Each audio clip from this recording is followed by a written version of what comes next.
सम्मानित मुल्क के मालिकों, मैं बौद्ध भिक्षु सुमित रतन पूरे भारत से, पूरी दुनिया से एक विशेष अपील करने आया हूं।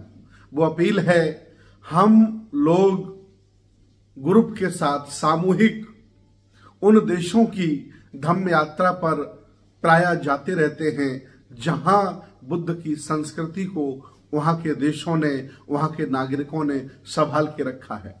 हमारी यात्राओं में Singapore, Japan, Vietnam, Thailand, Sri Lanka व अन्य कंबोडिया जैसे देश शामिल हैं और मैं प्रायः उन देशों में जाता रहता हूं। मैंने 5 वर्ष पहले संकल्प किया था कि मैं भारत के कम से कम 1 लाख लोगों को प्रेरित कर विदेशों की यात्रा अर्थात धम्म यात्रा कराऊंगा, जिससे उन्हें यह महसूस होगा कि जिस दर्शन को, जिस परंपरा को, जिस संस्कृति को और जिस बुद्ध के धम्म को हम भारत में नहीं संभाल पाए, भारत में षड्यंत्र का शिकार लोगों ने कर दिया, उस धम्म को समुद्र के पार लोगों ने किस तरह से संभाला है। उनकी संस्कृति, उनकी सभ्यता, उनका दर्शन और विकास, प्रायः ये सभी देश जिनमें तथागत भगवान बुद्ध के दर्शन को पूर्णतः पालन किया जाता है, ये भारत से पावरफुल हैं, ताकतवर हैं और उनकी करेंसी हम लोगों से ताकतवर है। जापान को ले लीजिए, चाहे कोरिया को ले लीजिए और चाहे थाईलैंड को ले लीजिए। मैं स्वयं इन देशों का विजिट करता हूं और पूरे भारत में लोगों से अपील करके पासपोर्ट नए बनवाता हूं और उन्हें अपने साथ, ग्रुप के साथ, कभी सिंगापुर, कभी थाईलैंड, कभी जापान, कभी वियतनाम, कभी श्रीलंका का भ्रमण करता हूं।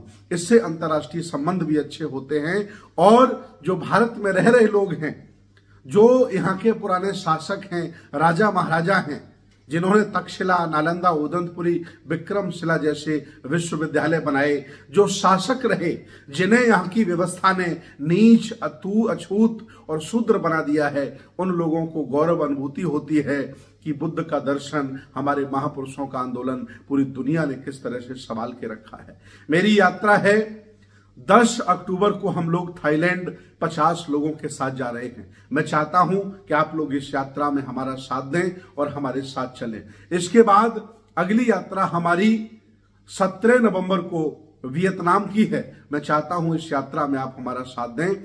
बहुत ही सुख अनुभूति होगी, बहुत ही आनंद आएगा और मैं इसलिए भी आपसे अपील कर रहा हूं कि जब तक ये जिंदगी आपकी रहेगी तब तक आप साधन संसाधनों से, मकानों से, प्लाट से, समस्याओं से मुक्त नहीं हो पाएंगे। कुछ न कुछ समस्या हमेशा लगी ही रहेगी। इसलिए 4-5 दिन का समय निकालिए, चलिए हमारे साथ और देखिए कि जिस दर्शन को हम नहीं संभाल पाए, षड्यंत्र के तहत हमें ऊंचा, नीचा, अछूत बना दिया गया, उस दर्शन को दुनिया के लोगों ने किस तरह से संभाला है और उस दर्शन के माध्यम से कितनी तरक्की वो लोग कर रहे हैं, कितने आगे बढ़ रहे हैं, ये हमें देखने का मौका मिलता है और अंतर्राष्ट्रीय संबंध स्थापित करने का मौका मिलता है।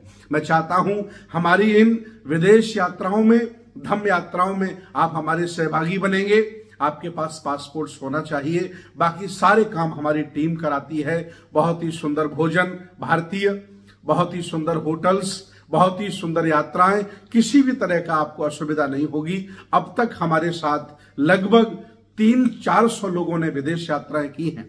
हालांकि कुछ लोग हैं जो छोटे छोटे अमाउंट से लोगों को बरगलाते हैं, लोगों को झूठ बोल करके विदेश यात्रा का जिम्मा ले लेते हैं, लेकिन वो सुविधाएं, वो आनंद और वो सब नहीं दे पाते हैं।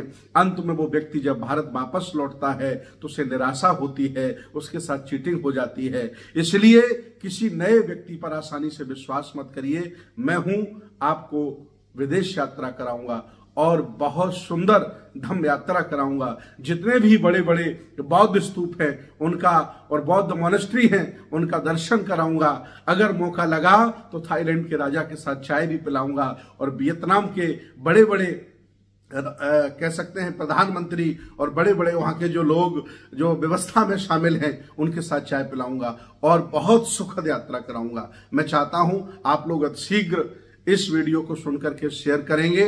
जो भी आपके मित्र रिटायर हो गए हों, जो भी व्यक्ति थाईलैंड, वियतनाम जाना चाहते हों, आपके परिचित लोग हों, आपके रिश्तेदार हों, आपके मित्र हों, उन्हें सूचित करें और हमारी इस यात्रा में हमारे साथ चलें। बहुत छोटे अमाउंट पर आपको बहुत सुख अनुभूति होगी, गौरव की अनुभूति होगी, ये जानकर कि हमारे दर्शन को विदेशों ने संभाल के रखा है। बहुत बहुत धन्यवाद, बहुत बहुत साधुवाद।